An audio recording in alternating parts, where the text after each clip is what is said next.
Oh, okay.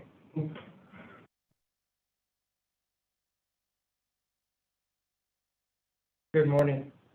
This is to the Planning Commission, and I sent this as an email to most of the Planning Commission members this morning. I will forward the email also to Faust, is that correct? Yeah. And to Elizabeth, which I did not have your email. This concerns the draft study, circulation study analysis. I recommend that the study alternatives analysis wording be changed to properly reflect the citizens' proposed alternative number 5. The title of No Direct Connection imparts a negative view of this alternative. From the draft, the no direct connection scenario was also evaluated, which assumes alternative 3 alignment to about 150th and then connects directly to Beef Bend Road. Only local streets would be provided east of 150th Avenue with no connection into the existing city. I recommend revising this to better reflect it as an alternative. It is not just a no direct connection. Perhaps it is a no internal connection, but it is indeed an alternative that needs to be fully and weighted and evaluated with other alternatives. Alternative 5 does provide a connection that in my evaluation is more direct and faster and shorter distance to the existing King City Center than an internal connection that meanders through residential neighborhoods. It provides 2 connections. One connection is via Beef Bend from 150th, that's a correction to my email, 150th directly to 116th, which goes directly into existing King City Center. And another connection, a less direct connection via 131st and Fisher. Please revise this to be alternative 5 assumes alternative 3 alignment to about 150th Avenue and then connects directly to Beef Bend Road to provide the east-west connection between the existing King City and the new Kingston Terrace. Local streets would be provided east of 150th that would connect into the existing city via Beef Bend Road to protect and minimize negative impacts on conservation zones, minimize ravine crossing costs, reduce system development charges, and avoid negative impacts on existing neighborhoods. Thank you for the time.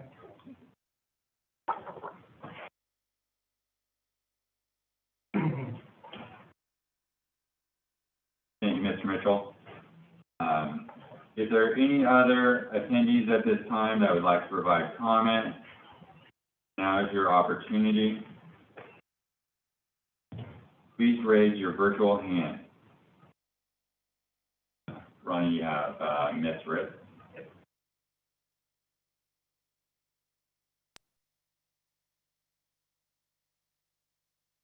Since I can't see myself, can you hear me?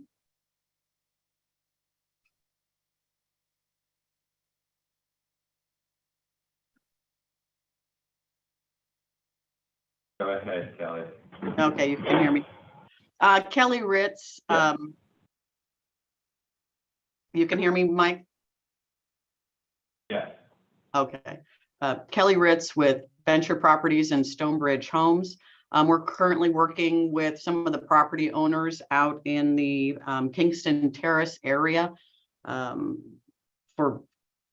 regarding future communities out there. And the only thing I wanted to bring up to the Planning Commission is that when looking at the alternatives analysis for the roadways, to try to be mindful of the costs associated with it. Some of the areas, some of the routes, I think, will be more costly if they require bridging.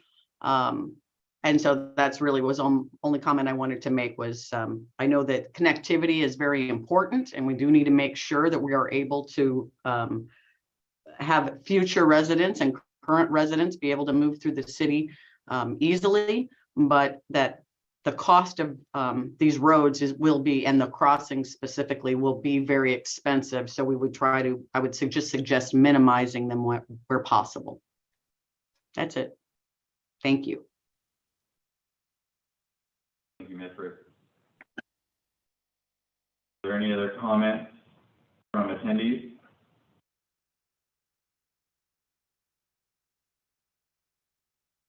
You'll need to raise your virtual hand. It should be at the bottom under the more reactions or something. Give it another 10 seconds.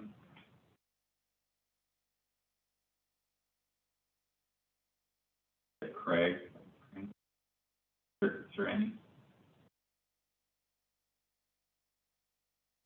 Craig, we're going to unmute you. Hello? Hello, can you hear me? Yes, sir. Yeah, it's just hard to tell what is going on without seeing a map and seeing some lines on a paper, but I'd really have to see it before I could really comment.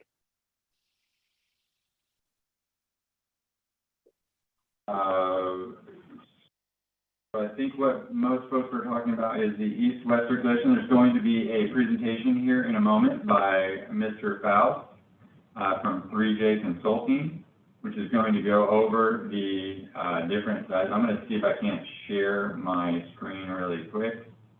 Bear with me here. For some reason, my computer keeps jumping back up to the top, so bear with me.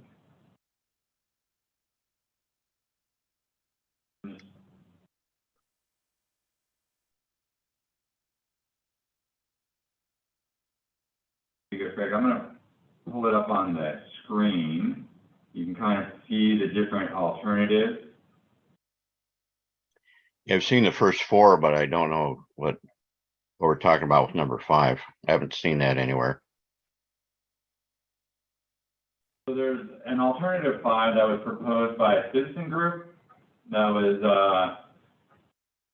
similarly evaluated by our consultants as a no connection option. But it's not reflected in the 4 alternatives that were evaluated as a whole.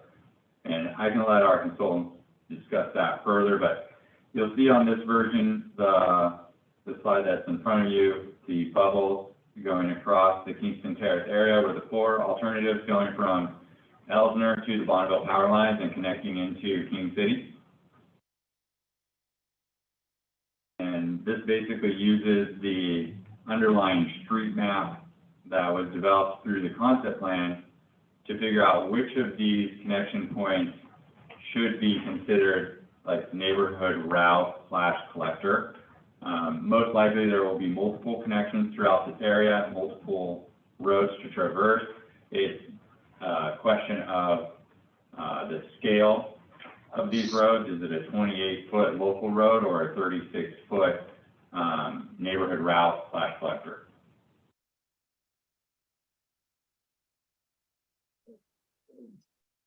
Okay.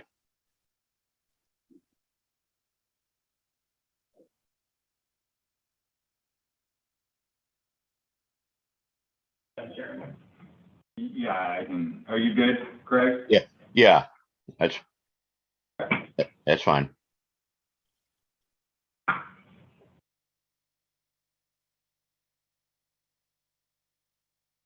All right, any other questions or comments before we move on?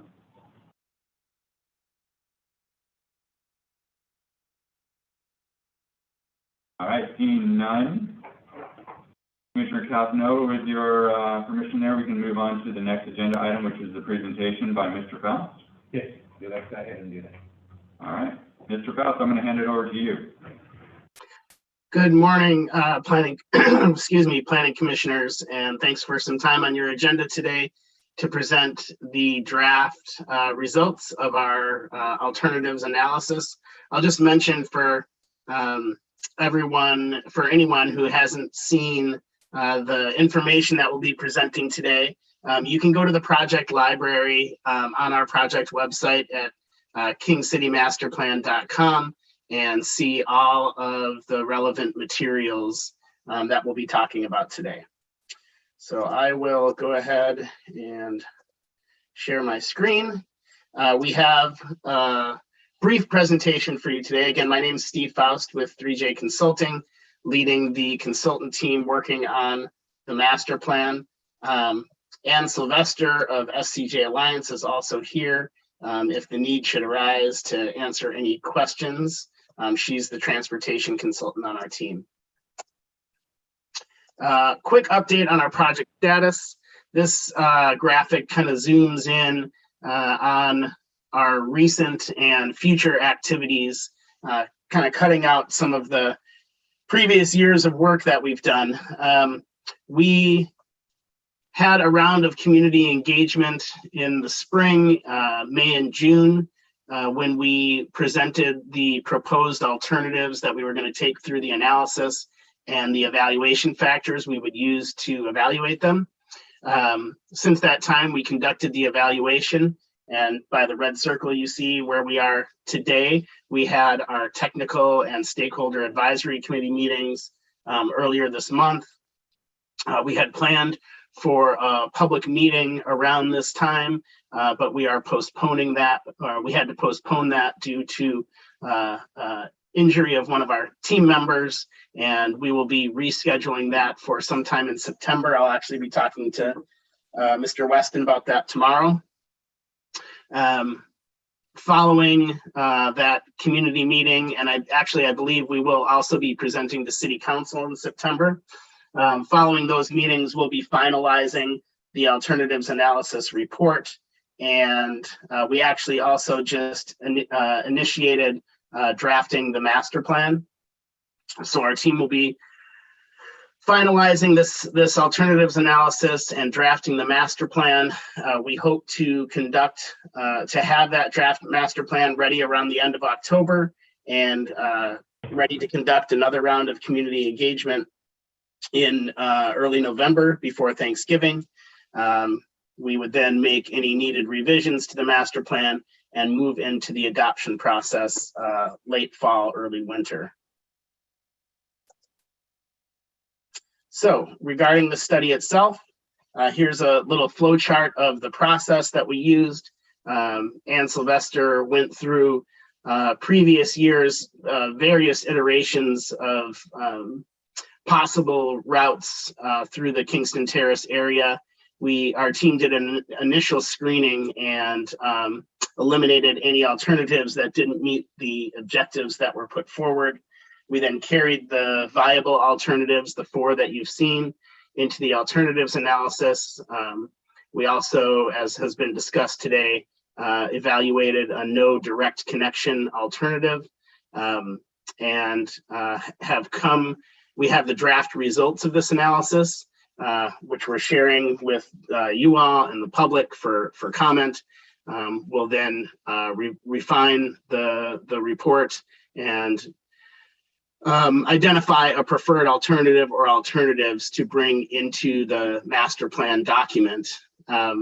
Important to note that these are lines on a map and are not final, certainly, and not surveyed or specific.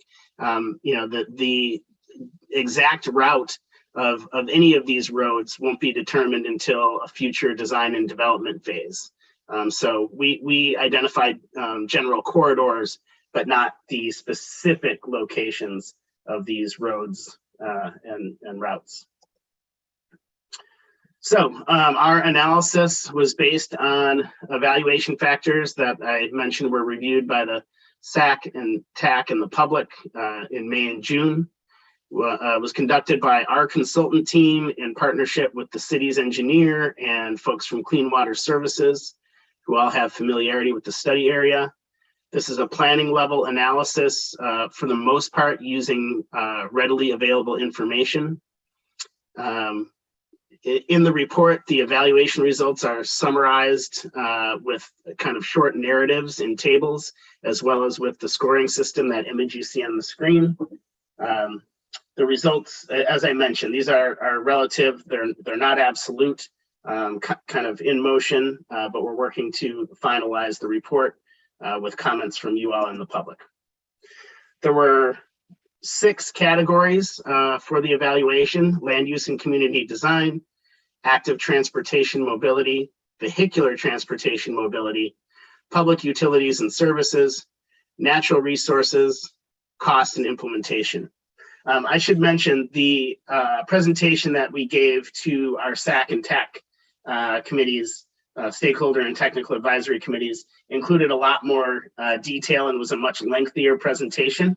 Again, anyone who wants to view recordings of those meetings or view those PowerPoint presentations can find them on the project website.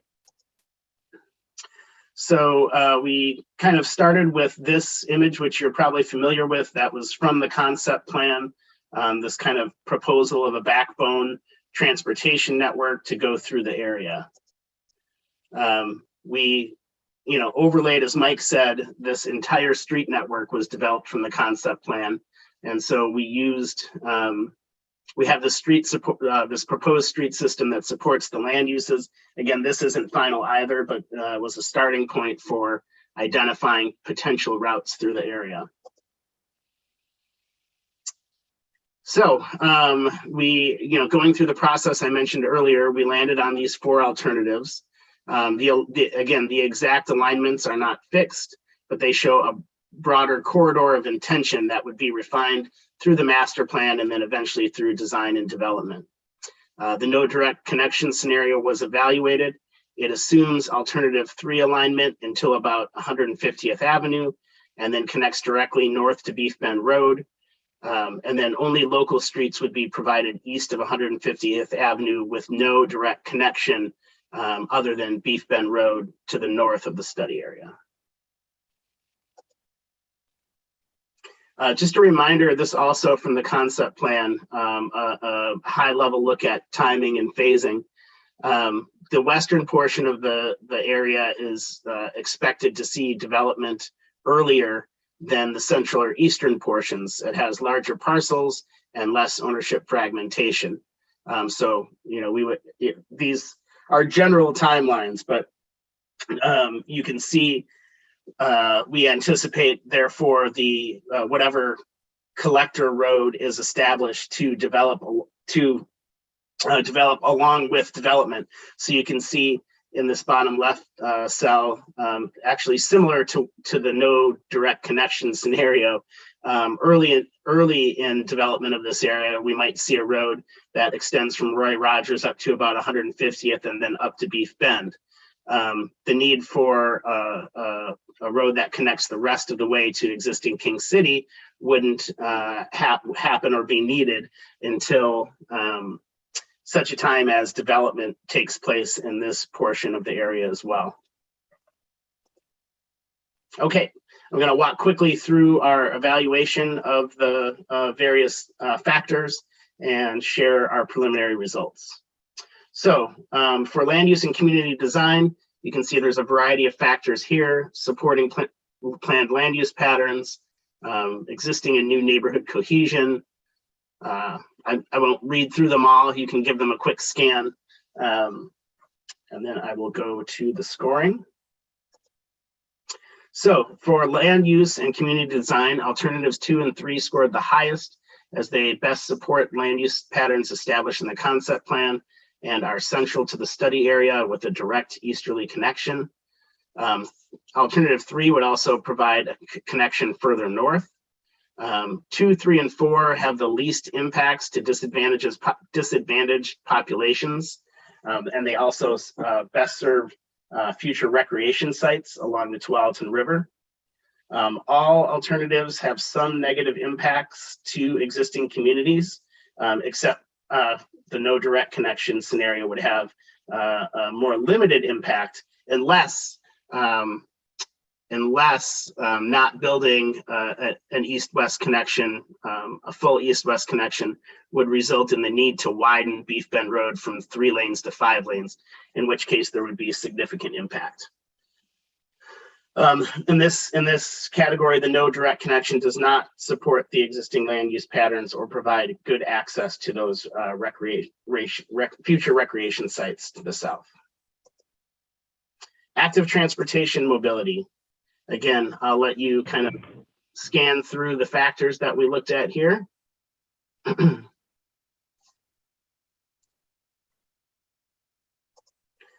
Alternatives 1 and 2 scored the highest for active transportation mobility. All of the alternatives accommodate safe bike and pedestrian facilities. The no direct connection relies on local streets east of 150th, and therefore, based on standard road design, may lack separated bikeways. It would be shared cars and bikes. Alternatives 1 and 2 provide the most direct connectivity across the area, with links to the town center and parks and trails and schools. And all of those direct connections reduce travel times for bikes. Alternatives 1, 2, and 3 have designated bikeways and are most able to meet spacing standards and limit the length of, we use the term cul-de-sacs here, but essentially, if we do not have a roadway that crosses the ravines, you would end up having roads that kind of loop down and up, and down and up and down and up. And so that's what cul-de-sacs refers to in the study. Vehicular transportation mobility. Again, I'll pause just a moment here so you can see scan these factors that we looked at.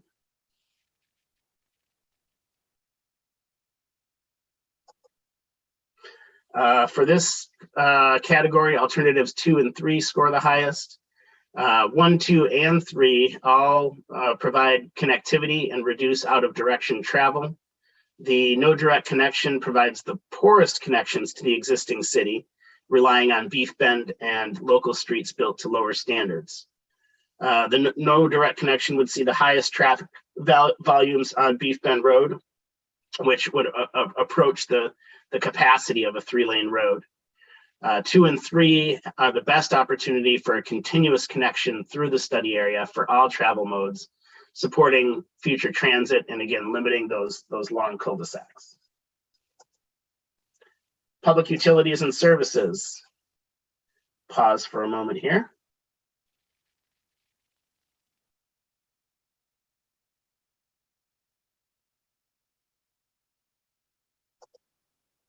Alternative 2 scored the highest in this instance.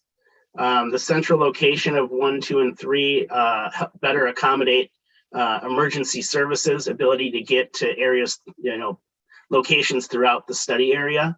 They're more conducive to transit. And when we say transit, we're referring to both potential future TriMet service as well as potential local circulator routing and school bus routing as well. The no direct connection would have the least impact on steep slopes and erosion.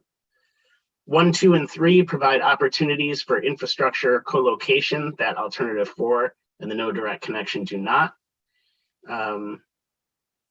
There's a repetition here that the no direct connection has the least impacts on steep slopes and erosion, but at the same time is poorest in accommodating these things I just talked about: emergency services, transit, school buses, and does not provide opportunities to co-locate infrastructure. Natural resources.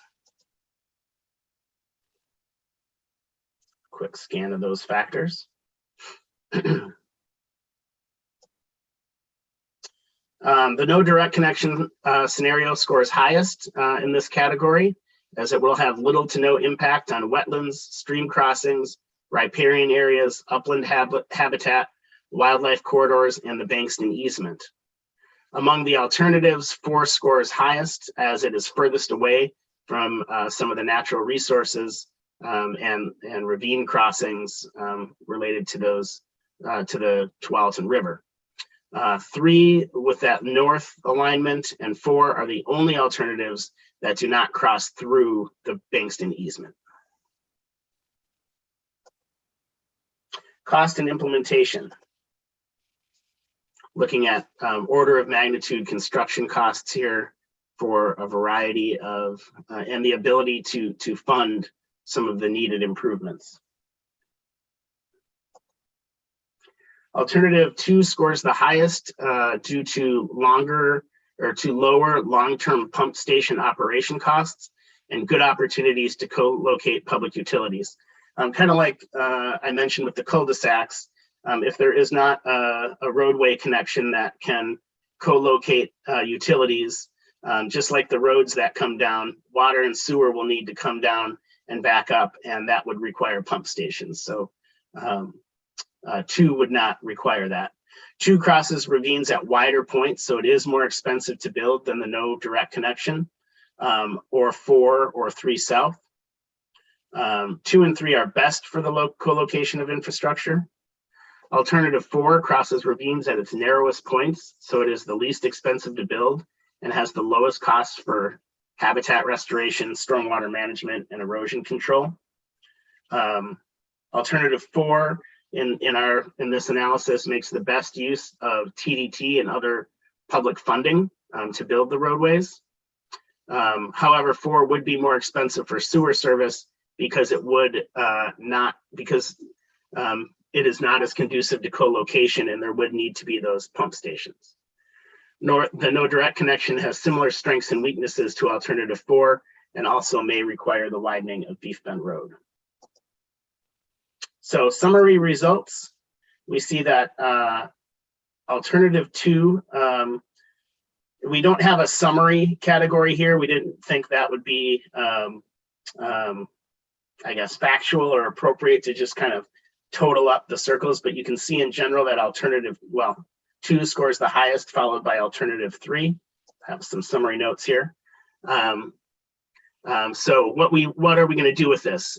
We presented this information to the SAC and TAC, and we'll consider their comments as we look to identify a preferred alternative that we'll bring into the master plan.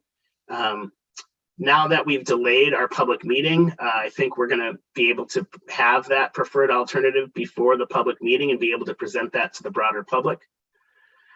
This preferred alternative will be used in the master plan process.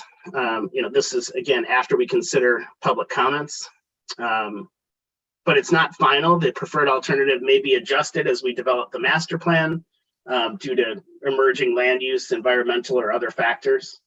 And then eventually the final east-west, circulation plan will be submitted to you all at Planning Commission and City Council for adoption, along, as part of the Kingston Terrace Master Plan and the Transportation System Plan when we move to adoption at the end of this process. In terms of next steps, like I said, our team is working on developing a preferred alternative. We will be scheduling an in-person public meeting for sometime in September to review this information and that preferred alternative. We anticipate or hope to have a draft master plan ready at the end of October, at which time we will conduct an additional round of community engagement, hopefully before Thanksgiving, and then move into the adoption process. Thank you for your time listening to the presentation. I'm happy to answer questions. I think I'm going to scroll back to a map just so we can have that up and refer to it if you do have any questions or comments at this time. Thank you.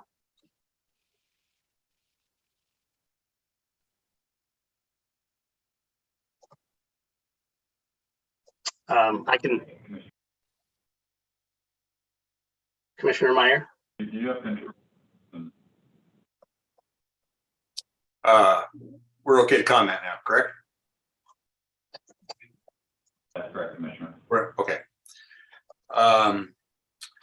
On page 26 of Appendix B of the circulation analysis, I just wanted to clarify something regarding, turn to it, sorry.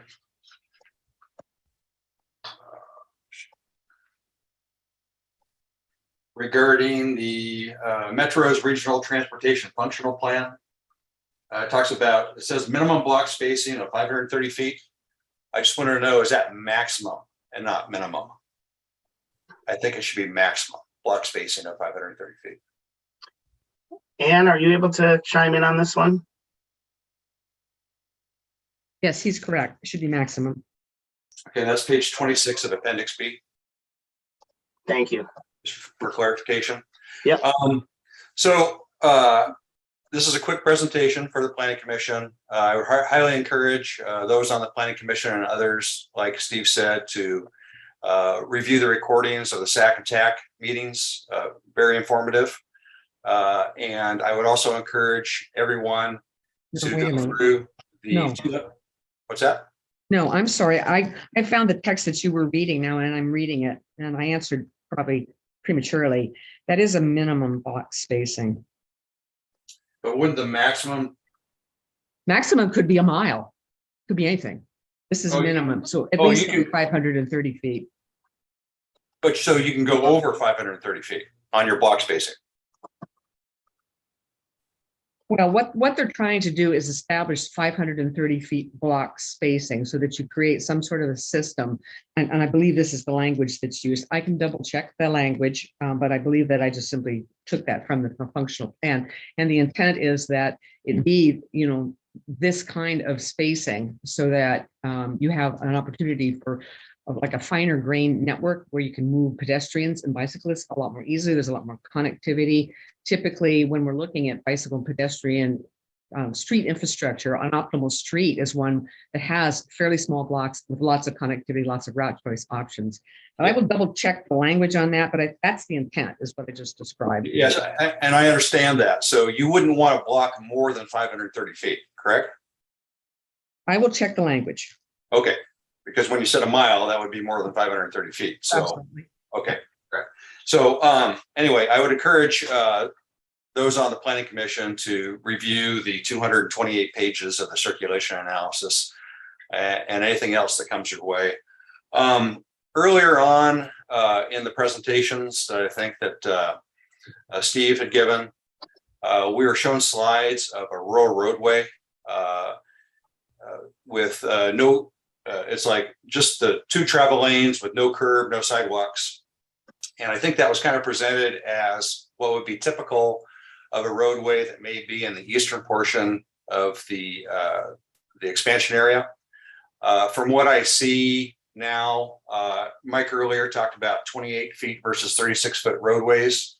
And the profiles that I'm seeing now looks to me like, let's see, page 54 of Appendix B.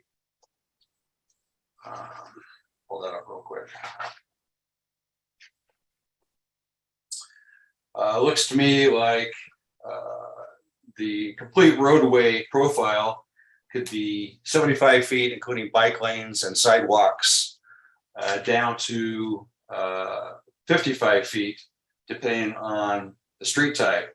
Now, in figure 19 of Appendix B, it talks about local street cross-section.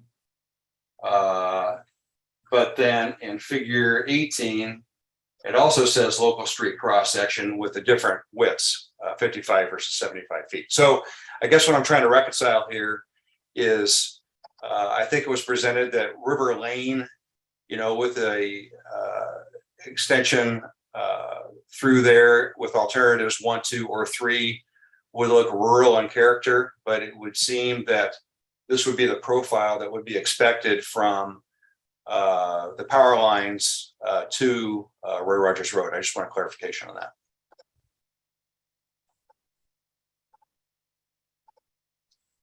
Steve, can you chime in on that? Ron, is this unmuted? I was hoping Ann might be able to comment on that. And I think, Mike, these might be the images that you're referring to from earlier presentations. Is that right? Yeah, the upper right one was the one I think that we were shown that would be typical of what could be expected for, say, the River Mead community through their existing neighborhood. Ann, go ahead, Ann.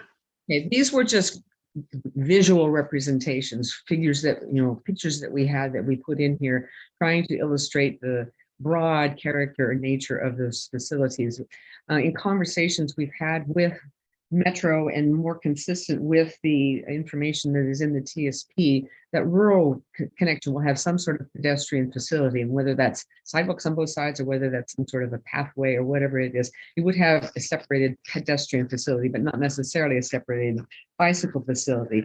The differences really between figure 18 and figure 19 in this report have to do with the kind of bicycle facility, that kind of the caliber of traffic that's expected on that. If you'll note in the title, it talks about major pedestrian and major bicycle facility and transit route designation associated with figure 18. So that's a little bit bigger and more significant road. Figure 19 is a typical local street cross section. And again, these are coming from the draft transportation system plan. That figure 19 addresses local pedestrian and local bike route designation. And so consistent with what I said, there's either some sort of a sidewalk or pathway facility for pedestrians with figure 19, and there's no bicycle facility. Okay, I just wanted to make sure that people don't, reviewing these things, don't have it in their mind that that rural street on the eastern edge, that really probably isn't a viable choice any longer based on the comprehensive plan or the draft TSP.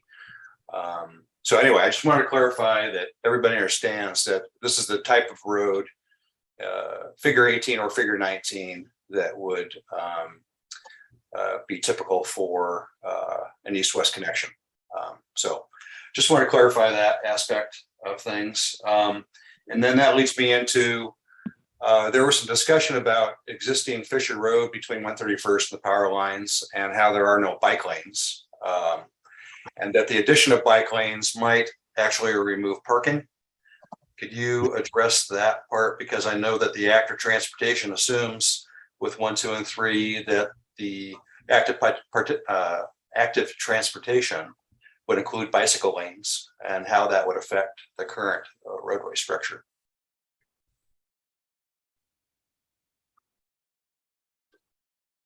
Ann, are you able to respond to that question? I think Mike actually had the response. Okay. So first, Mr. Myers, can I just ask really quick, because I was having trouble finding figure 18 and 19. Do you know what page those are on in the packet? Appendix B, page 54 and 55. Appendix C? Appendix B, yeah, you're a little delayed on your the audio, but yeah, they're there. Yeah. So here's figure 18. So, Yeah, sorry, Mike. And then here is figure 19.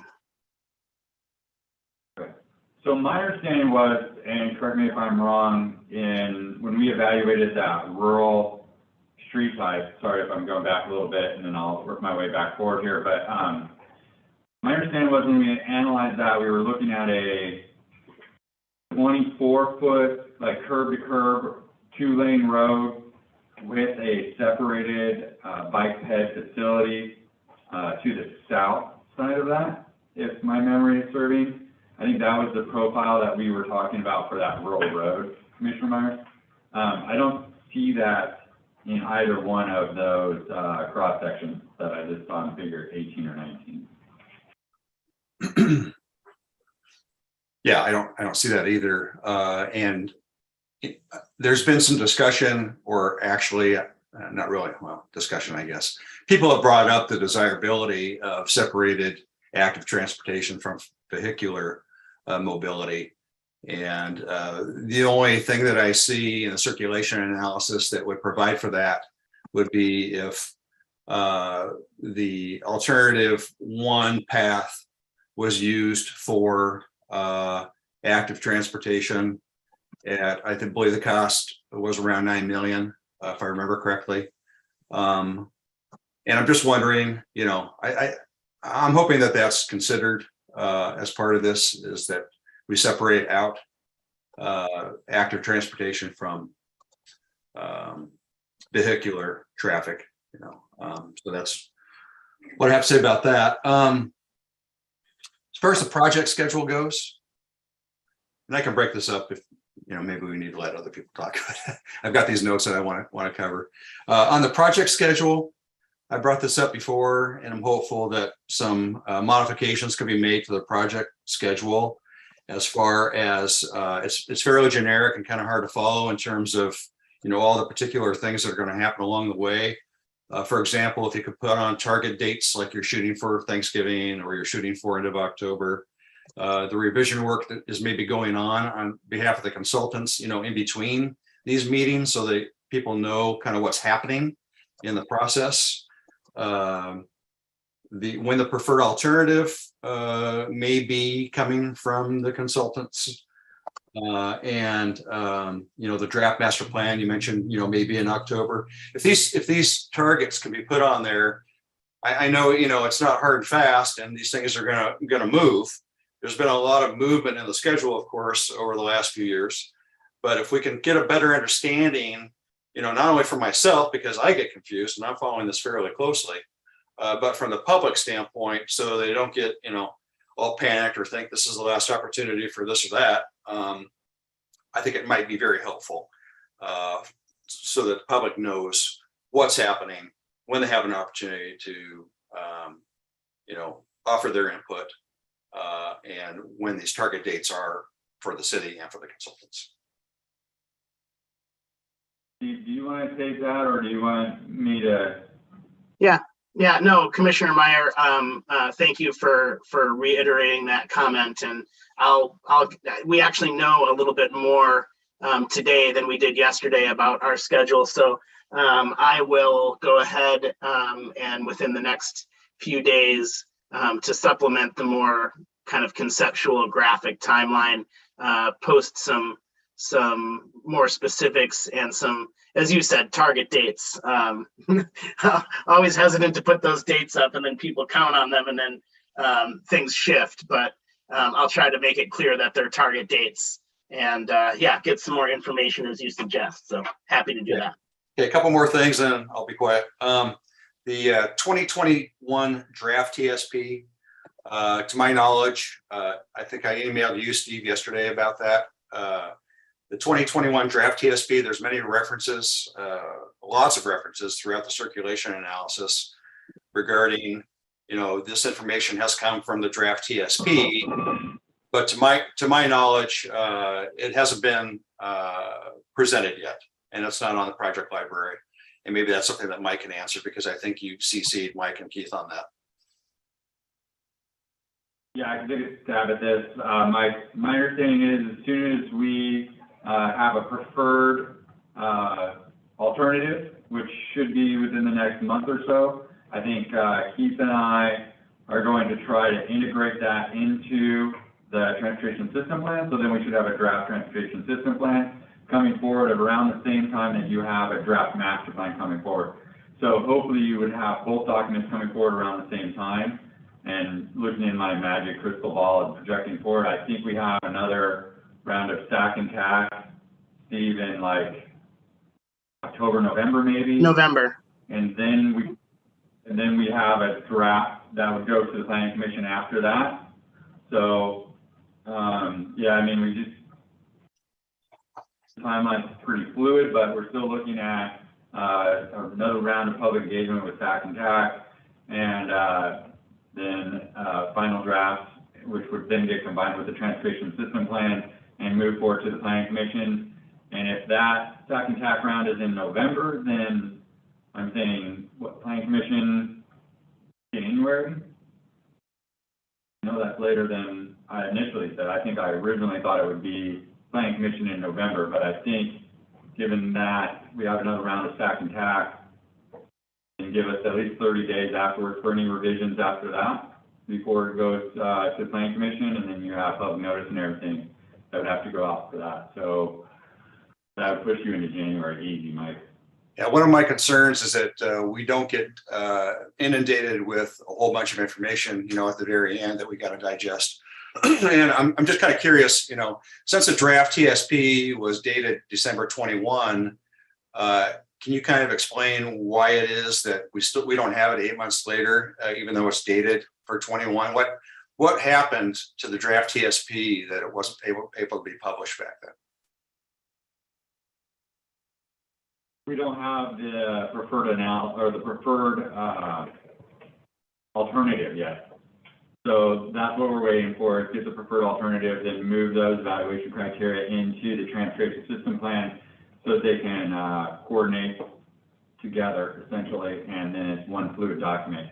And we also didn't get that draft until like June or July of this year, to be honest, Mr. Myers. And at that point in time, we were working on the alternative analysis, and so we're trying to put them all together. Okay, I didn't realize that that was based on having the preferred alternative. Okay, just a couple more things. On the active transportation slide, it said 1 and 2 had the most direct connection to schools. We have Deer Creek School, and my understanding is there are no other schools planned within Kingston Terrace. So can you explain to me how 1 and 2 provide the most direct connection to schools?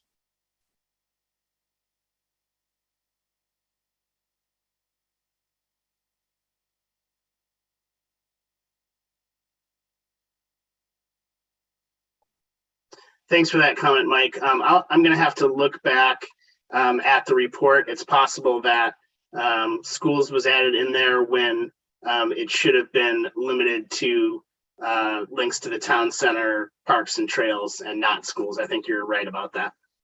Okay, last thing. The cost slide.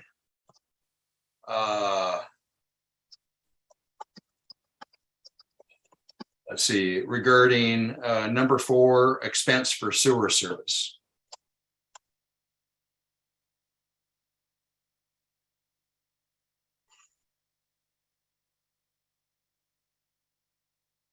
There it is. Second to last line. 4 is more expensive for sewer service due to the need for pump stations. So when you say expensive for sewer service, are you talking about the actual service that is being provided to the consumer on a monthly bill, or are you talking about the cost of construction and what it would mean to SDC charges? I think, with me not being an expert, I think what we're talking about there is not only construction, but operations and maintenance of those pump stations. And the same goes for the no direct connect scenario. Okay, so it's one of the things I looked at is with sewer bills throughout the Clean Water Service territory. It seems like that the sewer rates are regulated throughout the entire area. So I was wondering if there would be an impact if the sewer system, was more expensive to operate in King City, how that would impact King City residents. And from what I found, it seems that it's distributed throughout the Clean Water Services system as far as an expense for everyone. So that's why I asked about expensive for sewer service, if we're talking about construction or the actual operation and maintenance. Understood. I didn't mean for that to be, I wasn't thinking about, when typing sewer service, I should have been clear about operations and maintenance, but I'm happy to follow up with our partners from Clean Water Services and get some clarification on how those costs are paid for, whether it's throughout the system or, like you said, if there's any specific impact to King City residents. Okay, thank you very much. Thank you. Mr. Craig Serrani?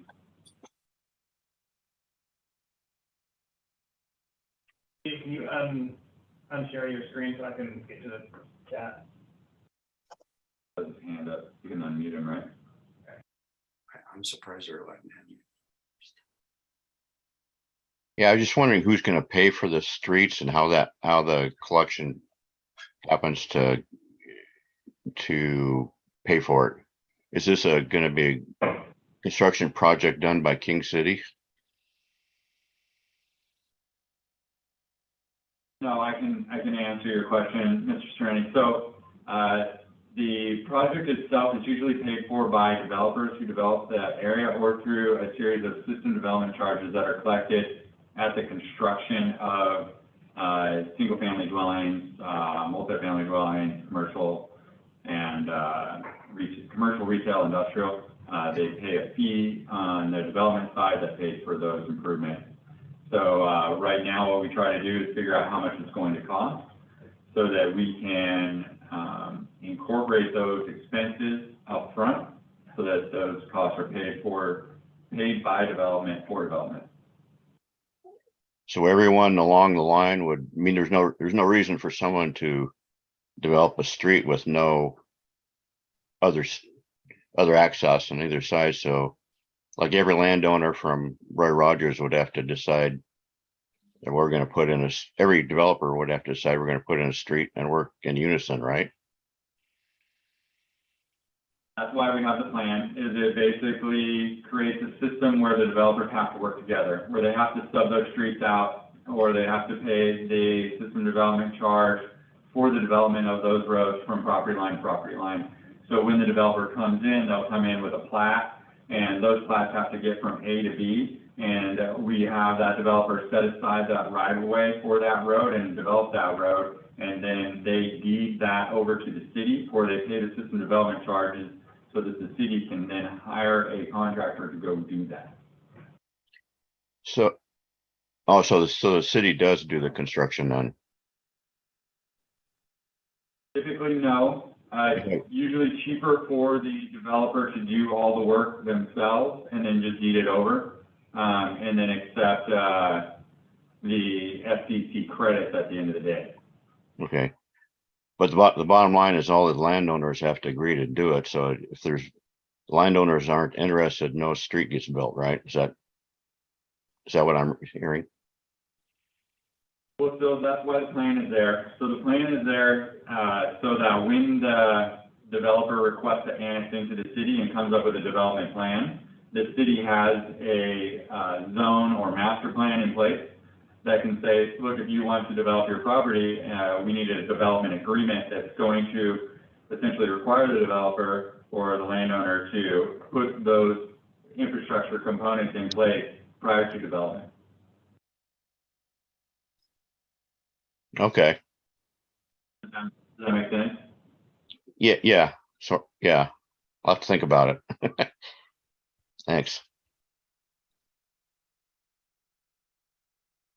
Commissioner Bell?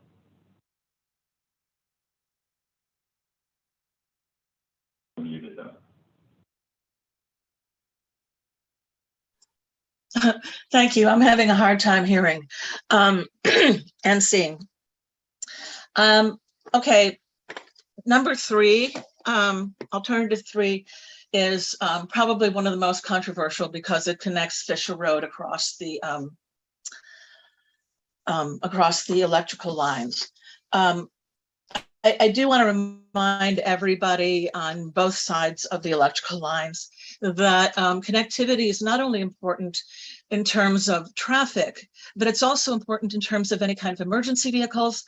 And one of the things that I've grown up with is, oh boy, here we are in the suburbs and we don't even know our neighbors. And we are trying to build a community where people do know their neighbors and they do know their neighbors across the lines. So I firmly believe there needs to be connectivity because I don't want to be old King City while there's a new King City and etc. So I do want a direct connection because of that. But I was wondering if an alternative to decrease car traffic, automobile traffic, might be to make that connection a pedestrian, bicycle, golf cart,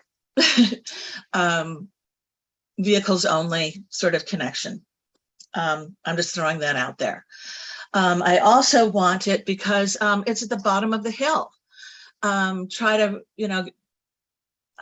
67 years old and getting up that hill is, well, it's a workout for me. And if I'm on a bicycle, it's impossible for me at this point. So we do want at least a bicycle connection and a pedestrian connection through there, because I want to go shopping over there. I want to go to the restaurants over there. In the rain, maybe I'll buy myself a golf cart, with a roof on it. But I think we need the connection. Is there has anyone thought or even discussed the possibility of limiting the traffic through there? Thank you, Commissioner Bellows. It's certainly been discussed. I would defer to Ann or maybe Mike as to the the viability of a connection that does not include vehicle traffic from, connecting King City and Kingston Terrace. I will just speak on it briefly. I think we talked about it initially about figuring out a way to get across that first drainage area that's near the Bankston one, and then splitting off from there. Just to save on cost, we felt that if we consolidated those facilities on one joint crossing, the environmental impact would be less. And then we could provide services and access for all those. And then you could split off your bike ped and electrical vehicle, and those could take a less impactful route through like a nature walk or something to that effect. Whereas afterwards, you would have your transportation facility a little bit further to the north, and hopefully making those crossings easier after you got across the first drainage coming off of Fisher and across going from east to west. So that was the initial discussions from way back in the day, was that initial crossing would be a combined crossing for all nodes, and then those nodes could break off. I think we did talk about the possibility, I think with, there was a gentleman named Smith, who was part of our SAC and TAC in the early portions, who was discussing the possibility that just be a bike ped crossing at the end of River Lane to provide some access there. You're still looking at similar impacts, not as bad, but still similar, and you're still looking at cost to get across that. So our feeling at that point in time was that it was more beneficial, and we would have more fiscal resources if we combine transportation with that as well. So and you Mike, would have the combination of, help me out here, it was the regional stormwater potential, sanitary potential, transportation potential, and parks and trails potential, all in one crossing. So there's just more opportunity there if we had a multimodal facility going across that area.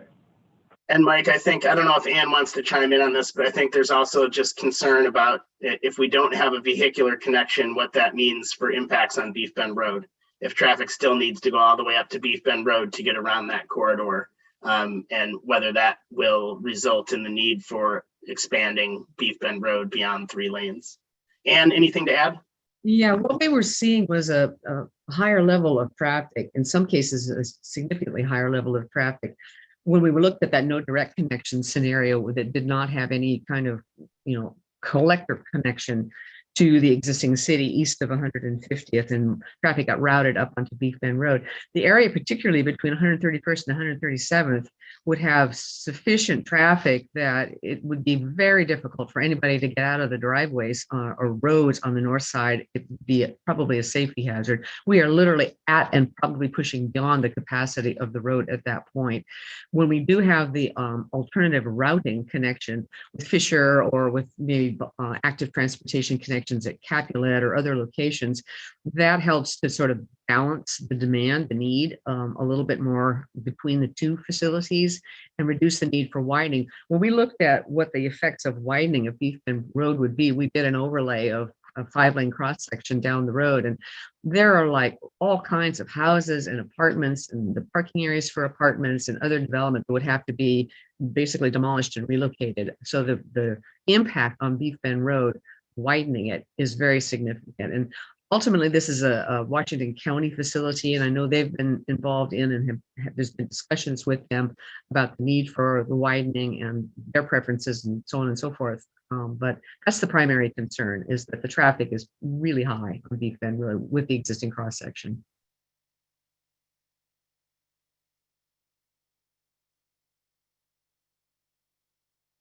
Great. Commissioner Myers.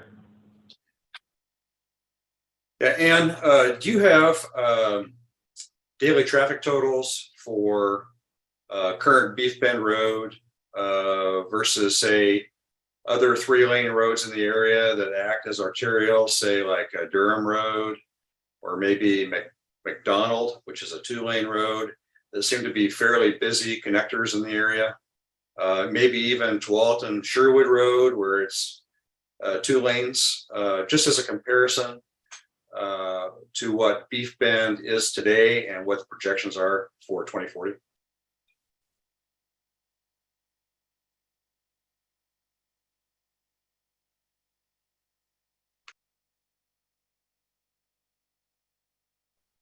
Ann, are you able to respond to that question from Mike? You're on mute. I don't know if you knew that. Sorry, I've been just chatting away. I thought it was not on mute. We actually did pull together some information on that, looking in particular at Durham Road and how that related to both existing Beef Bend and to potential future Beef Bend, and what that meant for like peak hourly traffic, which is typically the volumes that we use because that's how we do operations analysis, but then also translating that into daily volumes. And I'm poking through my pile of paper here and I'm not coming up with the memo that we sent to Keith. But it's something we can get back to you on. But by and large, we were seeing volumes that were similar with the projected volumes along the section of Beef Bend Road that I was describing, that were similar to the 5-lane section on Durham Road as it approaches 99W. So they're very high volumes. They're like 25,000 ADT. I think on Durham was 24,000 ADT, something of that nature. When you go a little farther east on Durham Road, the 3-lane section is running about 20,000 ADT. That would be actually less than what our projections are for Beef Bend Road. But I can get you all the numbers if you're interested in following up on that. Yeah, I'm just curious because, you know, when we look around our area and maybe some of these intersections are failing, getting an F, but when I look at some of the capacities and the spacing of some of these roads, say like we've got Schultz Ferry Road, and as you move down Roy Rogers, you've got Bull Mountain, and then you've got Beef Bend. And similar situation like on 99W, so you've got Durham Road, and as you move north along 99W, it's McDonald. So the spacing is quite large, which accommodates a very large area of homes and whatnot that are draining into those arterials.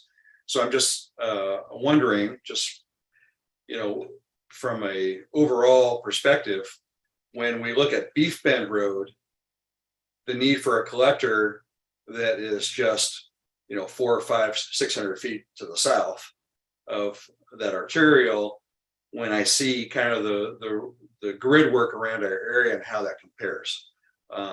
So that's basically where I'm coming from, you know, and maybe these other intersections and these other roadways are failing currently. So that's why I was looking for the comparison.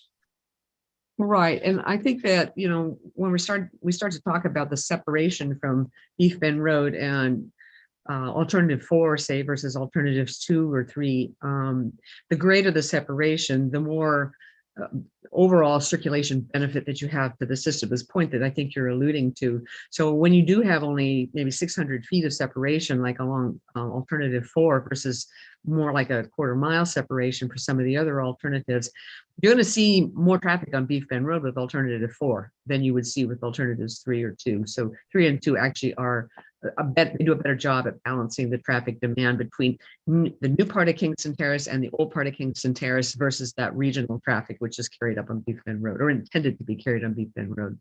Okay, so just so we understand our separation numbers, right now it says that alternative number 4 is 300 feet south of Beef Bend. I think it says that maybe it goes to 400 feet, a little bit further to the east. So we're talking about 300 feet. And the total distance, if you look at 150th, straight down to, you know, the south, it's a total of 1,580 feet. Mm-hmm. So when you say a quarter mile, you're already clear down to alternative number 1. So I'm just wondering, you know, how much better the impacts are or less of a concern the impacts are when you go from number 4, say, to number 3 or number 2, when you're talking about maybe 200 feet. Is it really that significant to choose alternative 3 over 4 when you're talking about a couple hundred feet, when the highest densities, from my understanding, you know, reading through the circulation analysis and what I've been involved with, is that the goal is to put the higher density areas, you know, along Beef Bend Road and Roy Rogers in the town center. Well, we're talking about really where 1, 2, and 3 come into Fisher there. That distance there is not a couple hundred feet south of alternative 4. It's quite a significant distance south of alternative 4. And so when I talk about the value of it as a facility that provides redundancy to Beef Bend Road or provides an alternative route to Beef Bend Road, that's where you're going to attract the higher traffic volume. It's going to be more useful system-wide in accommodating the overall travel demand in the area than will an alternative that is pretty much mirroring Beef Bend Road because it's very close to it. Yeah, I was picking 150th area as being 1,580 feet. And I understand that, you know, as you get toward the power lines, that's significantly different. However, one of the primary goals is central to the location of the development. And I don't see 1, 2, or 3 south being central to the development on the east end. It's far from being central to the development. If you look at it just from a, you know, visual perspective, 3 north is central to the development. Well, that's why we tried to keep 2 and 3 up as far north as we did for as far as we did. But Fisher Road is where it is. And if you're going to have a connection to it, you know, in some way, shape, or form, you have to get farther to the south. And you can either do that more directly or you do it with alternative 3 north, and you have to then improve 137th and you cause a jog in the traffic. There's not really as direct a connection, but there is a connection there with that alternative. And my understanding is that you will have north-south collectors. So 137th would probably be a collector. As with some of these other north-south routes, you would have to have north-south collectors through the route in order to get to Beef Bend Road. Right. Okay. Right. Thank you.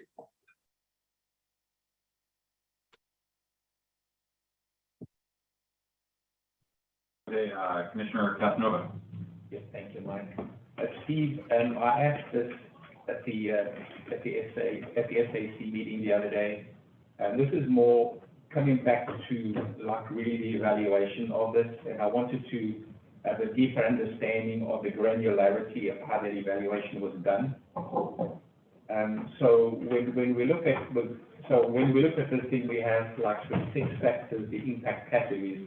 I wonder, will these like weigh all the same? And when you look at any of these, like for example, when you go to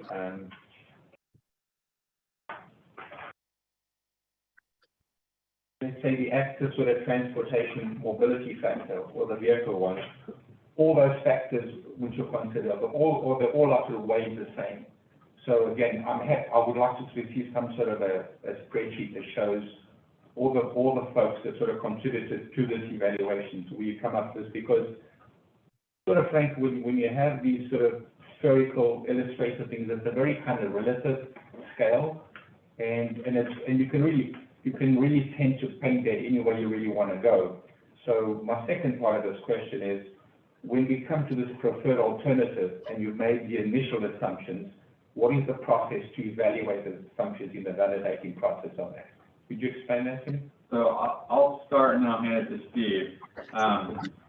For each one of the evaluation criteria, we sent the criteria off to a panel or a sub-consultant expert. So if it's the environmentalist, we send it to David Evans and Associates that have their wetland consultants and their environmental team evaluate the 4 alternatives, and then they send us back their rankings.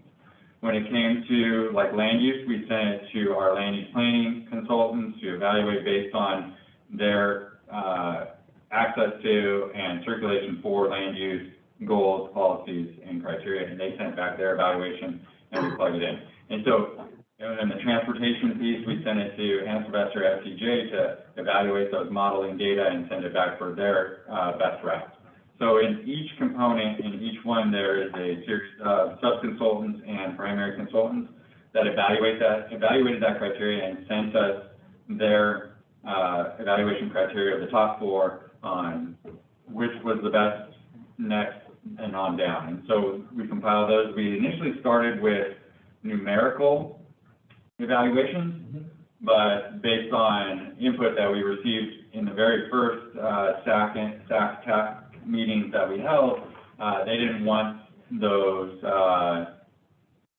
specific, quantifiers, if you will. Okay. And so we went with the bubble option versus a numeric option to weight those. And so, that's where we get this bubble option kind of leftover version. So Steve, I'll hand it to you. Did you understand what Mr. Casanova's question was, in relation to how we get the evaluation criteria, where we get them, and how they are evaluated and brought together as a whole? Yeah, Mike, I think, Mike, I think you, I don't have much to add to what you said. Yes, Commissioner Casanova, all of the factors, I should say, are weighted equally. So to answer that question, Mike touched on the fact that the SAC and TAC requested that we do not use a numeric evaluation. So I think it's important to remember that all of the scorings, they're relative to each other, right? We are comparing the alternatives to each other relative to each factor. And I think, you know, all of the information that was used to make those determinations is included either, well, in the main report, and potentially with more detail in some of those appendices. So I hope that answers your question. Thank you, appreciate that. Yeah, I'm good.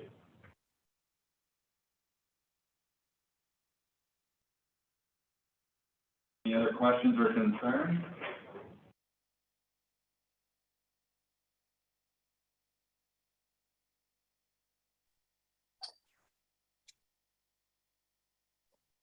Mr. Myers? That's right. Yeah, there's one of me. So do we have a date yet for the public meeting in later September? I'm assuming we do not yet. We do not. Sorry, go ahead, Mike. No, I was just gonna repeat what Steve just said. We don't, but we're supposed to get together tomorrow to try to get an idea down on paper, and then we have to explore options with Deer Creek Elementary, Mike. Okay, yeah, I'm hoping it's someplace like Deer Creek where people can spread out and get a large group of people in there. And then I just wanted to make a comment. I'm hopeful that going forward, well, first I'd like maybe Mike and maybe Steve to explain kind of what the role is of the Planning Commission going forward, what the expectations are, as far as, you know, maybe the public meetings and hearings and whatnot. And also, what I'm hopeful for is that there's going to be an opportunity for the Planning Commission to get together to discuss the presentations, the analysis, the draft TSP, all these different documents. There'll be an opportunity for the Planning Commission as a whole to get together in a workshop type of setting to kind of talk through some of the stuff, rather than just having a presentation done and then based on that presentation and our own individual work, you know, making a recommendation to the council.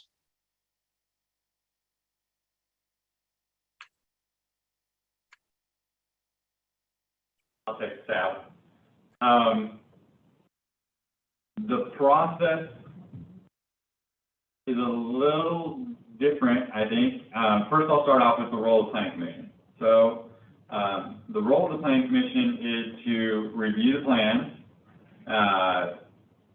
and keeping in mind that their role is for what is best outcome for the city as a whole, not only now, but also 10, 20, 30 years, 40, 50 years into the future. So we need to be looking out for the best interests of the city and the residents of King City, both current, past, and future. So when we evaluate all this stuff, we need to really think about what the city is going to need in the future. Because what we're doing right now is long-range planning. So what's on the ground today likely won't be the same as what's on the ground in 50 years. And so when we start looking at these plans, we have to think about what interest the city is going to have and how we ensure that the services are present for future residents. that happen to move into the city, and how we can also insulate and protect current residents from having to pay for the infrastructure costs and other elements associated with growth, right? So part of what we're doing here in this planning process is figure out what the total cost is, and maybe we're over assuming a little bit for those costs, so that we can make sure that the city isn't left holding the bag at the end of the day and then have to come out with a levy to pay for additional road improvements or additional park improvements or something to that effect. So we want to make sure that we take a really good look at what the costs are overall for this development, so that when the development comes in, we ensure that it pays for itself and that those burdens aren't put onto the current residents of King City. The other element is that we want to make sure that the city is integrated fully and works as a city, not just little subdivisions in between. So keep in mind that we're trying to build a full city, a 24-hour city, a fully interactive entity. And so we're looking at the cultural aspects of that. We're looking at parks and recreation, the natural resource aspects. We're looking at ways that we can make our town center successful, ways that we can make our cultural center successful. We want to think about arts, culture. We want to think about access to natural resources, parks. We want to think about multimodal, cars, bikes, electric vehicles, transit, future transit. Maybe in the future we're all in flying cars, who knows, right? But the idea is that we have a plan, and that plan can be used by the city to ensure the longevity and sustainability of the city. And so that's kind of the role. When we look at ways that we can work through this process, and we look at work sessions, things of that nature, then we're looking at the process. So the process here is we hire our consultants and experts to gather all this data for us. At this point in time, the city is probably close to $1 million invested in this planning work through the concept plan, the transportation system plan, and our master plan. And we have those experts present this data to the Planning Commission in a public forum. Unfortunately, there's not a lot of opportunity for like a work session style period where the Planning Commission gets to go in there and change the plan, right? Essentially, we've hired experts to come in and design a plan for us. They've looked at the costs, they've looked at the impact, the environmental impact, and what it's going to take, and they've brought all that together into a plan. And so that plan document comes before the Planning Commission, is presented. The Planning Commission holds those in a public setting. So we have to have, now you could have a work session, but you can't really make any decisions in a work session. So any sort of modifications or any sort of recommendations or any of that jazz would have to happen in the public session anyway. So at that point in time, the consultants present to the Planning Commission what they've gathered and the research and the report in its entirety. The Planning Commission hears public comments, public testimony from all those interested parties. Then the Planning Commission can make a recommendation. They can recommend that the master plan, transportation system plan, everything else is adopted as is, or adopted with modifications, and then the Planning Commission can propose what those modifications are, or reject or they can make a recommendation that the plan is rejected, right? And then that goes to the City Council, and then the City Council ultimately reviews the Planning Commission recommendation, holds a public hearing again, and then renders the decision. Either they adopt the Planning Commission recommendation, or they adopt the consultant's recommendation, or they have their own version of the plan that's finally adopted through an ordinance. So that kind of lays out the process for you, Commissioner Myers, and the role of what we envision the Planning Commission to do in this circumstance. Okay, I do understand the rule as far as the objectives are concerned. I understand that, we're here to make sure that whatever choices are made are in the best interest of King City as a whole. That's without question. But I do have just one question regarding your answer regarding the Planning Commission. After they listen to the public hearings, there's a decision whether or not to adopt or modify. So if there's a decision to modify, how do you go about coming up with that decision to modify without some sort of engagement on a Planning Commission level? So it's a recommendation. So the Planning Commission would recommend to modify. And then we would need to know what that recommendation is. The commission as a whole would have to agree that that's their recommendation to go contrary to what the experts and the consultants are recommending. And then what we would do is we would put that into the recommendation. So there's a Planning Commission recommendation. That's the first few pages that goes to the City Council.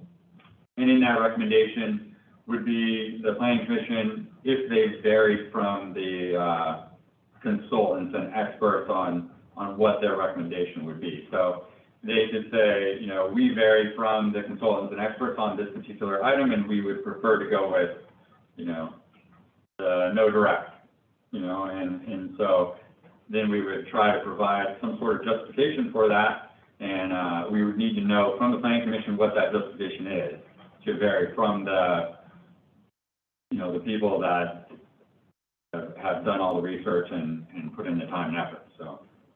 Okay, just one last thing, and that is the summary of the circulation analysis proposed alternative number 2. And I understand, after talking to Steve, I made the statement that it would seem that the circulation analysis is complete, and he corrected me and said, no, it's not complete because we still have a few more steps to go through. So, however, the proposed and the highest scoring is alternative number 2. So as a result of 2 more rounds of maybe public input and some one more SAC-TAC meeting, this would be the opportunity to go to the experts and the consultants, the ones that have studied this very closely, and try to offer some other perspectives if anybody disagrees with the outcome of alternative number 2. And I'm just wondering, I'll leave it at that. So it would seem that public input is very important coming up in the next few months, as far as coming up with a preferred alternative. And I'm hopeful that the city will do its best and the consultants will do its best to try to engage the citizens of King City to offer their input on what they believe is in the best interests of King City and the livability of their community. And, for instance, today we have 2 people that I can see that are not on the Planning Commission or directly involved as consultants. And Mike as well as I do, and also probably Steve and others, that the participation of the citizenry of King City is always very light when it comes to council meetings or attending other things. So I'm hopeful that King City and the consultants put their best foot forward in trying to engage at this very important time. And thank you very much for your time. Thank you, Commissioner Myers. I think it's important with this intended public meeting in September, that we do put a date on and get that sort of publicized to everyone as soon as possible, really. So what Commissioner Casanova is asking is that we post the date to the next community forum meeting as soon as possible. I would also note, in regards to what Commissioner Myers was talking about, getting people involved in things, is that when we do the community meeting, we'll send out a flyer as well. So it'll be a mail flyer to people, date, time, and where to be. So that will go out at least, we try to do 21 days prior to, it hits the mail 21 days prior to the meeting. Sometimes for open house, where it's not really a public meeting, sometimes it's 2 weeks prior, so 14 days prior to the meeting. But if it's a public, like if it's a public hearing, like before the planning commission or something like that, I think we're required by state law to send the public notice out 21 days prior to that first public hearing. And then it's either continued to a time date certain, or we have to send another round of notices out in between meetings. So, I think we could also use the community presidents to make like their communities aware of what's going on. I think we can just put that sort of notice out to everyone. Just all those folks. oh, are you saying like contact the heads of those communities so that they can notify their own people? Okay. Yeah, I think that that's definitely something that we can do. Typically, the mayor hosts a HOA meeting every month. Although if we have a meeting in September, we won't necessarily get to that beforehand. We just had a mayor's meeting, so Okay. I don't think it'll be time like for the next one. Ronnie, you have the HOA president. I have, so, what I have is all the HOA presidents' emails. Yeah. I also have the group email that, when they go online, they sign up for the email. Okay. I have that bunch, it's like 250 people. Okay. Yeah, what else do I have? Just a reminder that right now, mail is taking about 2 weeks For snail mail? for snail mail. It is really bad. So just, it literally, yeah, it takes a little bit for the mail to get going. Yeah, as soon as I have a hard date, Right. I'll send that in an email, and then I can mail that out. We should be able to try to figure that out tomorrow, and hopefully we can get on it as soon as possible and get it out the door. Obviously, if we were looking at September, it'd be toward the end of September. It wouldn't be early September, it'd probably be the 3rd or 4th week in September before we're able to get out there, because there's going to be logistics with scheduling the room, getting the notices out and everything else. So, we have to be cognizant of all those things before we actually put it on the book. Will this be an evening meeting so that everybody who works, because a huge part of King City is, Yeah, so both Steve and I are shaking our heads, yes, we're looking at 6 p.m., it'd be a 6 p.m. evening meeting on, but I think Steve and I usually try to shoot for a Tuesday or Monday or Tuesday evening, typically because we find that those are less packed with other items. So we'd probably be looking at like that 3rd or 4th Monday, Tuesday window of September would probably be our ideal target if we're able to, or we get pushed into October. That's fine. Does that sound about right, Steve?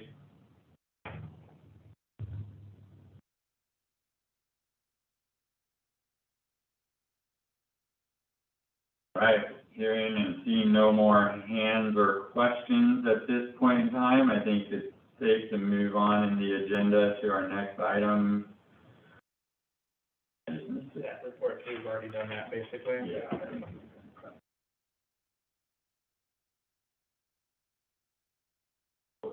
We are on to commissioner reports. Thank you, Mr. Faust and Ms. Sylvester for your time today. All right.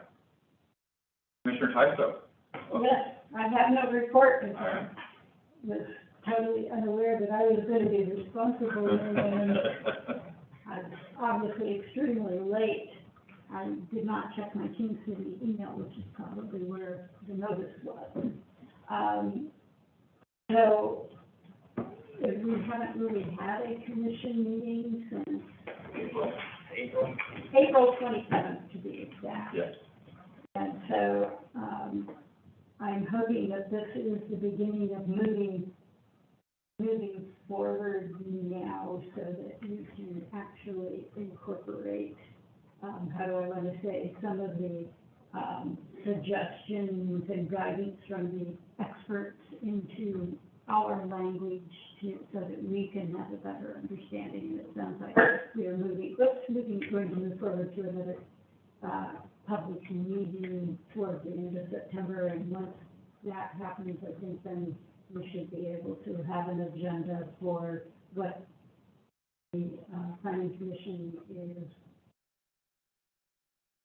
And we can drop away some of the conversation of things that naturally just sort of fall down on the priority list or become moot because we've moved on to, this whole process is to hone things down to make a plan. Yeah, so, so I guess under staff report pieces, I probably should have informed you that, we have an application from HUD, for the property that's south of the, Tualatin Valley Fire and Rescue property, in between there and Versailles Lane, where the river's edge is. I don't know how familiar you are with that area, but it's, southern portion of King City. It's south of Fisher Road, and there's a subdivision called River's Edge, it's south of Versailles, right? And there's a lot there. How many units are they talking in that, Ryan? Do you remember their application? Was it 12? About 12 or 16, I can't remember. But that's a Habitat for Humanity development that they've been working on for a few years now, and we've just received the application. So we expect that that will be coming to the Planning Commission in probably October at this point, if it's complete. So we've got to evaluate the application, make sure it's complete, and do staff work. So we're probably looking at a time window of October, November before that comes before the Planning Commission. And then some of the things that we had talked about previously with Mr. Myers asking about dates and times and things with the master plan is that we'll probably see this start progressing. So there'll be another presentation to the stakeholders and technical advisory committees in, I think Steve said November. So that means that the plan itself probably gets to the Planning Commission by January, which is a couple months later than I had anticipated. Moves our time back a little bit more. So you're probably looking at January is when we sit down and start diving into master planning stuff, but we should have some other activity going on before that as well. So, the stakeholder and technical advisory committee meetings, are we welcome to be there or? Certainly, yes. There's 2 planning commissioners and 2 counselors, I think, on each committee. Okay. But if you're there, you're considered part of the public if you're not one of the committee members. You are more than welcome to attend and gather that information. You're welcome to comment during the public comment feed. The webinar portion, the give and take and the conversations are between the SAC and TAC members, but during the public comment, you are invited to speak and comment and provide feedback as well. And of course, those are announced and emailed out to everybody. We can make sure that the Planning Commission is included on all that. Let's see, what else am I forgetting, Ronnie? 131st Street in Fisher is underway right now. That development has been long awaited and finally taking place. Does that reimbursement district need to come before the Planning Commission, or does it go to the City Council? Not for 131st and Fisher, but for Ponderosa. Right, Ponderosa. I think it comes to the Planning Commission, and actually okay. Keith is on right now. Hold on. Keith, do you recall? Are you still there? Or... So we have. Yes, I am. Go ahead, Keith. As far as the process for the reimbursement district, that's all new to me, so I don't know if it goes to the Planning Commission, but I would know that it would go to the City Council. They would have to approve it. Right. I think It's an ordinance, right? it'd be a resolution. Resolution. Okay. Resolution. I think for public comment, it would be a good idea for the Planning Commission to do it, because make a recommendation, just like our normal land use. All right. But the whole code thing is new, because we've had this for 50 years, but we've never used it. All right. Yeah, we'll have to dive in. It's fairly new, like the city hasn't done one before, but we do have a request right now to create a reimbursement district. That's where a developer or property owner has put down money on infrastructure, roads, sewer, water, gas, and then those sort of things. And then they request to be reimbursed for other property owners or developers who want to use that infrastructure facility.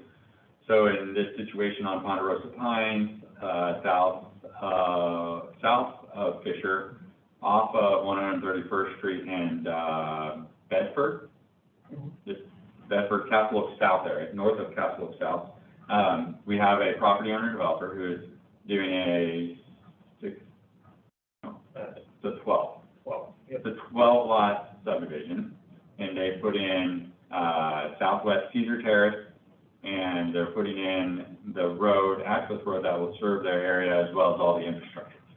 And there's some adjacent property owners who will likely use that road and infrastructure in the near future to develop their properties, but have held back any sort of partnership opportunity for this property owner. So they would like to form a reimbursement district for those surrounding properties that they decide to develop. So we have cost sharing, essentially. So they pay the upfront expense. When another property owner chooses to develop, they have to pay for use of those improvements. It's legitimate to me. It seems a lot of cities use it. It works, to me, it's the same as doing like a system development charge, where you have a system development charge up front, everybody pays for the infrastructure, and then everybody pays in for the same piece. So I think it's along the same lines. And I think the property owner is within his right to do so. Commissioner Myers. And just so there's no confusion, the planning commission meetings, as I understand, I could be wrong, are to be held every fourth Wednesday of the month. And so they should be on the calendar every month. And then if there's a cancellation of the planning commission meeting, then we're to be notified of the cancellation. Is that the way it's supposed to work? So right now, the way we kind of have it is, yes, you're supposed to have a meeting every fourth Wednesday of the month.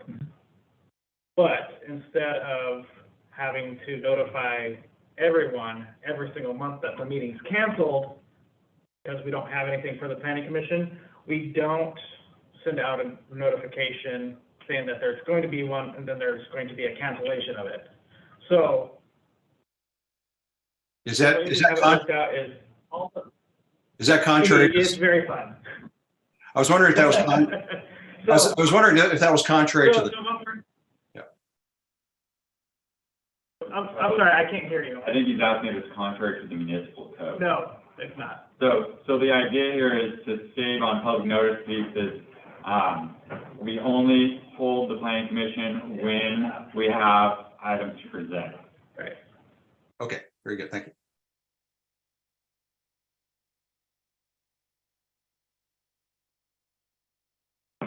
All right. With that, are there any other commissioner reports?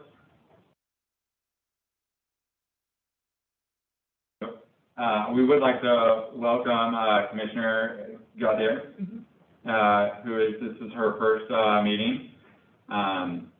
So thank you very much for being here, and Thanks for having me. Glad to be here. any other Welcome. commissioners? Thank you. All right, so with that, Commissioner Tyso, Yes, I think we are wrapped up for business today. okay. Is there a motion? Anybody else have anything to add? Then this meeting, I guess, would be. Do you need a motion? I need a motion to adjourn this meeting. Second. Okay. And second. Who's my motioner? Yeah, who's the motioner? Second. Who's the motioner? Huh? We need a motion to begin. We can't just jump to a second. I'll make a motion to adjourn. Okay. All right, Is there there a second? I second it. You second it? All right. Okay. I see Carol's face there. Do you have anything to add, Carol, before we do this? No. She wants to go. Okay. All right.